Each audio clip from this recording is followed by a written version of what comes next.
Welcome to 30 Days of Recovery Awareness with me, Raquel Lopez, and I'm excited that you are here.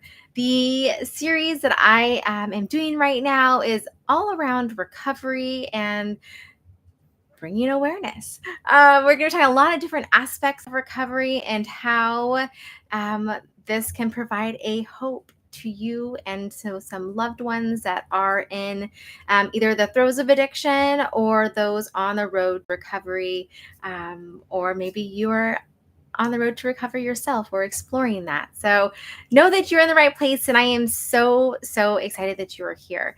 Today we are embarking on day 3. We are going to be talking about building a support system. And yesterday's episode discussed understanding addiction with compassion. And I just encourage you, if you have not yet listened to day 1 or 2, to go back and listen to some of those foundational things as we continue on this journey of recovery awareness.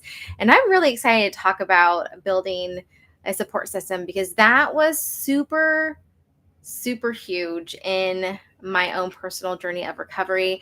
I am 16 years clean and sober, and I have just learned a lot of things along the way. And my hope and my prayer is that, like I said, this brings you hope and some practical tools that you can use, along with just some daily encouragement. And so enjoy. Comment any questions. If you have any questions throughout, I want to hear your experiences as well, and I'd love to get to know you. So make sure that you subscribe at Raquel Lopez as we continue on this series. So why a support system, and why is it crucial in recovery? So one of the biggest things for me and what I've learned along the way is isolation is an addiction breeder. And what that just means is that addiction thrives in isolation, and it gets killed in connection and in community. And we're going to talk a little bit more about like good community versus harmful community and things like that along the way. But I really strongly believe that just you being here and just you listening to this is going to give you a leg up on your recovery journey. If you are willing to put into practice some of these principles and tools that I have learned along the way, it is some things that I have seen, I have heard, I have learned, I have put into practice. And getting out of isolation was one of those big things. There is a power in connection. We are not meant to do life alone. And so being able to be around others who are encouraging, who are on a path that we want to go, is a really big deal, just to provide that emotional and practical support along the way. Accountability is huge. This is something for me that I loved and that helped me thrive in recovery myself, was being able to have those partners or groups that help you keep on track, and to help you avoid relapses, or to celebrate those milestones along the way that you're going to encounter as you continue with sobriety. And I know yesterday we talked a little bit about the fact that addiction isn't always about substance abuse, and it can be about other things as well. So just know that I'm going to be talking about a little bit of my own story, and my own story just isn't alcohol and substance abuse. It's other things as well, but that is something that I've learned. I've had to learn that it wasn't just the alcohol that was the issue, right? Yes, that was like the blinking red light and what got me, into the rooms of recovery and got me sober. But then I had to put in a lot of extra work, and the support system that I had created really helped along those times. And again, just for that encouragement and motivation, it is really hard to be in recovery when we live in a culture that idolizes alcohol and addiction just as a whole.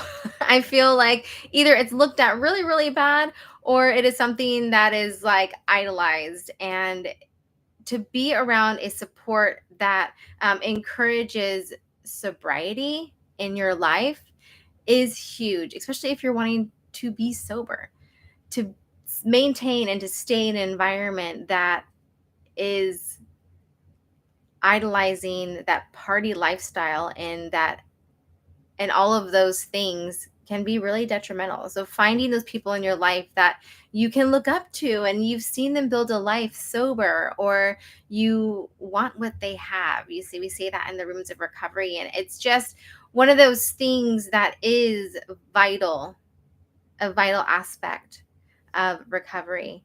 And there's many different support systems. There's family and friends, of course, providing emotional support and understanding, and even some tough love sometimes, which we'll talk about. Actually, we'll talk a little bit about that tomorrow. Tomorrow, also, we're going to be getting into some boundary talk and things like that. So stay tuned for tomorrow. Just like a little shameless plug there. But recovery groups are really, really great. And there's many different types of recovery groups. I'm not going to get into everyone specifically, but I love integrating my faith with my recovery. And so I love Celebrate Recovery. It is something for me that married those two things that I know that I needed. I needed that faith aspect just as much as I needed the sobriety aspect. And so it was really great that I found that in my area. So you can go online and you can search recovery groups, and you just got to kind of figure out what fits for you. So there's 12-step recovery. There are other recovery support groups. So I just encourage you to find one in your area, in an area that's close to you, where you can attend regularly, and then try it for some weeks, not just days, but some weeks, because it's always fluctuating. There's going to be different things talked about each time. There's going to be different people that show up each time. So maybe the first time you go, maybe somebody rubs you the wrong way, you know, go back, try again. Are you sick and tired of being sick and tired and living the same way you're living? Try something new. And so stepping into those support groups can be a really big help as you continue to move forward and gain that peer support with those that have shared experiences. And that also goes with those who are in recovery for a loved one as well. If you are finding groups that will help you in that aspect also. So it's not just for the addict or the alcoholic that's like in addiction, but it's also for their loved ones who have support groups and peer groups and their own experiences as well. So it's important to not only get, help together, but also help separately.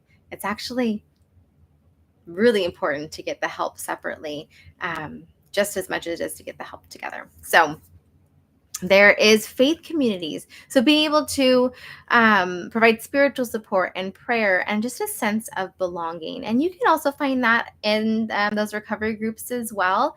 But also having different days and different people that you can be around that are supportive and pouring into your life is something that really, really helped me as well. And then there's also this professional support. So diving into those deeper issues with counselors and therapists or medical professionals that can offer guidance and treatment as well. There's a whole other side of not just like the social support, but, the physical body support, because when you're going through these changes, especially if you are in a chemical addiction and a dependency, having those medical professionals really step in and help you in those areas too is really important. So seeking some of those treatments as well.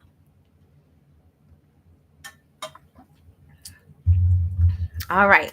So now that you found some people in your life and some support and some groups, how now do you maintain that support system that you have found? And this is a big one, because it's really easy to start and find something, but it can be a lot more challenging to stay and maintain it, right? So yes, everyone can kind of do like one thing one time, but it's that continual repetition. And honestly, I spent years developing the community and developing my addiction support circle because I built it. I built my support system to co-sign my addiction. And so, in that aspect, I had to turn and I had to build a support system that was going to co sign my recovery and be there along the way. So, if you look at it that way, it is about maintaining just a continual support. So, you need to identify your needs. Fine. Sometimes it's hard to identify. I mean, if it was easy to identify, I might have not stayed out in my addiction so long. But it is to identify some of those needs and having people speak into your life also today and seeking that advice and seeking that in those communities, looking to other people who have long-term sobriety, who have made it past, those first months and then years, to offer guidance and have them speak into your life and allow them to speak into your life, right? And then again, it's also setting boundaries, right?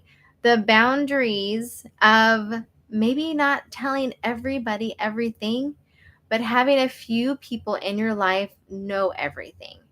And that is completely two opposite things, right?